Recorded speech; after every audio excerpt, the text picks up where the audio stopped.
editor-in-chief of FightNation.com, and you can check our videos out at YouTube at Fight Nation. Tonight I want to talk about the controversy surrounding the Floyd Mayweather Manny Pacquiao steroid scandal, which has brought a halt to negotiations for that big March 13th fight that everyone's talking about, probably the biggest money fight in the history of the sport. Now, first off, everything started with Floyd Mayweather Sr. Around the time of the Cotto fight, Mayweather Sr. insinuated to numerous various media outlets that he believed that Manny Pacquiao could possibly be on steroids. And to paraphrase a statement he made in an interview with Grand Rapids Press, I'm going to read a statement from Floyd Mayweather Sr. right now. He said, "I'm under the opinion that I believe he's on some type of a supplement. I'm convinced about a lot of them, but I don't think he could beat little Floyd with steroids in him or not. I just don't think he has that kind of talent. He don't have those type of skills. Whatever they have in him, everyone should be checked. I think they should be a little bit more thorough than they are now. Sometimes they slide through." And that's when it all started, around that time when Floyd Mayweather Sr. insinuated that he thinks Manny Pacquiao could be on steroids to numerous media outlets. Well, on early Tuesday, Todd DeVoe, the president of Top Rank and the stepson of Bob Arum, informed Richard Schaefer that Manny Pacquiao would not submit to a blood test with 30 days before the fight, after 30 days before the fight. And in a statement issued, press release by Golden Boy Promotions, this is what was said by Richard Schaefer. Todd told me that Pacquiao has difficulty with taking blood and doesn't want to do it so close to the fight.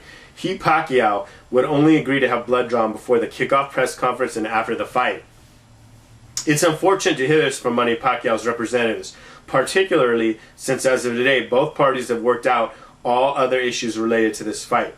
Team Mayweather is certainly surprised that an elite athlete like Manny Pacquiao would refuse drug testing procedures which Floyd has already agreed to and have been agreed upon by many other top athletes such as Lance Armstrong and Olympians Michael Phelps, LeBron James, and Kobe Bryant.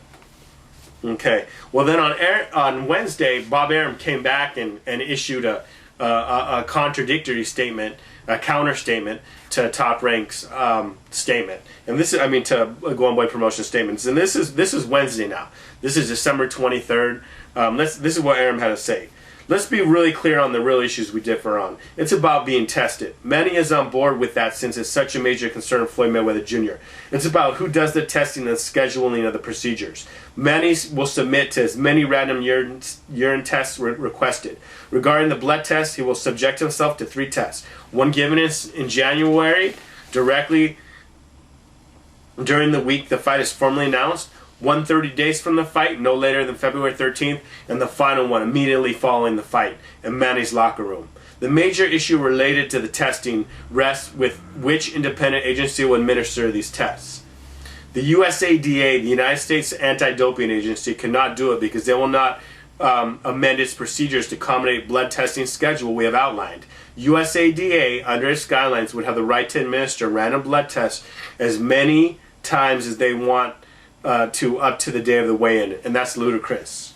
Our suggestion is to utilize any of the independent agencies that work with the National Football League, the National Basketball Association, or Major League Baseball, since they administer drug testing for their professional athletes." Now that was Arum's response. Obviously Manny Pacquiao doesn't want to give blood so close to the fight.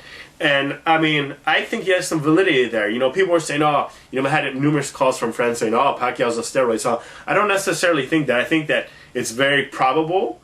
I think it might even be likely, but I don't necessarily say that. Rocky Marciano, fighters are very superstitious. Fighters don't have sex 30 days before a fight. Okay, Al Well, who used to train Rocky Marciano, the only undefeated heavyweight, he used to put a rubber band around Marciano's penis during training camp so he couldn't have wet dreams at night. Because fight people are so superstitious. You have to understand, you're coming in a different world. This is the fight game.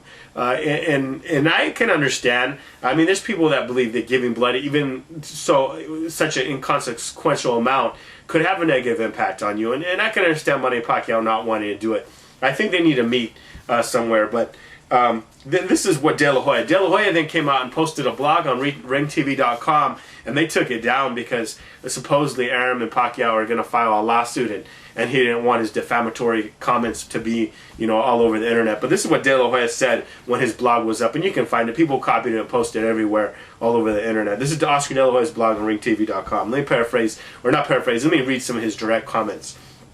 If Pacquiao doesn't want to do this and risk a possible $40 million payday because he's afraid of needles or believes he'll be weakened by blood tests, then that raises question marks. The guy has tattoos everywhere. He's tattooed from top to bottom. You're telling me he's afraid of needles?